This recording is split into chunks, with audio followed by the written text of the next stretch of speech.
Hello bachcho, let's see the question. The question is, consider a capacitor charging circuit. Let Q1 be the charge given to the capacitor in the time interval of 10 millisecond and Q2 be the charge given in the next time interval of 10 milliseconds. Let 10 microcoulomb charge be deposited in a time interval T1 and next 10 microcoulomb charge is deposited in the next time interval T2. तो हमें Q1 और Q2 और T1 और T2 के बीच में relation find करना है। तो जो कैपेसिटर जब चार्ज हो रहा होता है तो उसका ग्राफ हमने कुछ ऐसा देखा था। जो उसका ग्राफ होता है विद करंट वो कुछ ऐसा होता है। यहाँ पे करंट है, कैपेसिटर से जो करंट फ्लो कर रहा है और यहाँ पे टाइम है। और हम मान लेते हैं कि ये पहले 10 मिली सेकेंड है, ये अगले 10 मिली सेकेंड्स है। तो ये साफ साफ दिख रहा है कि ये करंट जो है वो ये है Q1, Q1 amount of current, और ये अमाउंट जो है वो ये है Q2।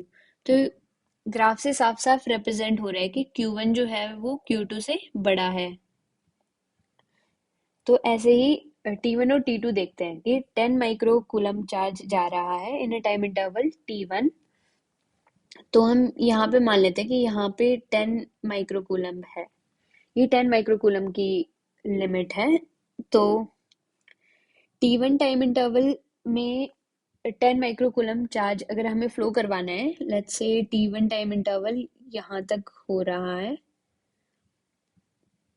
ये T1 टाइम इंटरवल है यहाँ से यहाँ तक, और ये यहाँ से यहाँ तक करंट की वैल्यू है 10 माइक्रोकूलम। ओके। तो और फिर से हमें एक टाइम इंटरवल है T2। तो अगर हमें इतना ही करंट चाहिए तो इतना ही हम नीचे करेंगे। अगर हमें इतना ही करंट, अगर हम यहाँ पे देखें तो ये हाफ ही लगा लेते हैं, ये भी 10 लगा लेते हैं हम माइक्रोकूलम। तो इसके लिए हमें यहाँ, तो पहले 10 माइक्रोकूलम के लिए तो हमें टाइम लगा यहाँ से यहाँ तक T1, और दूसरे 10 माइक्रोकूलम के लिए हमें टाइम लगा यहाँ से यहाँ तक T2। तो ऐसे साफ दिख रहा है कि T2 is greater than T1। So Q1 is greater than Q2 and T2 is greater than T1. B option is the correct answer. I hope you got it. Best of luck.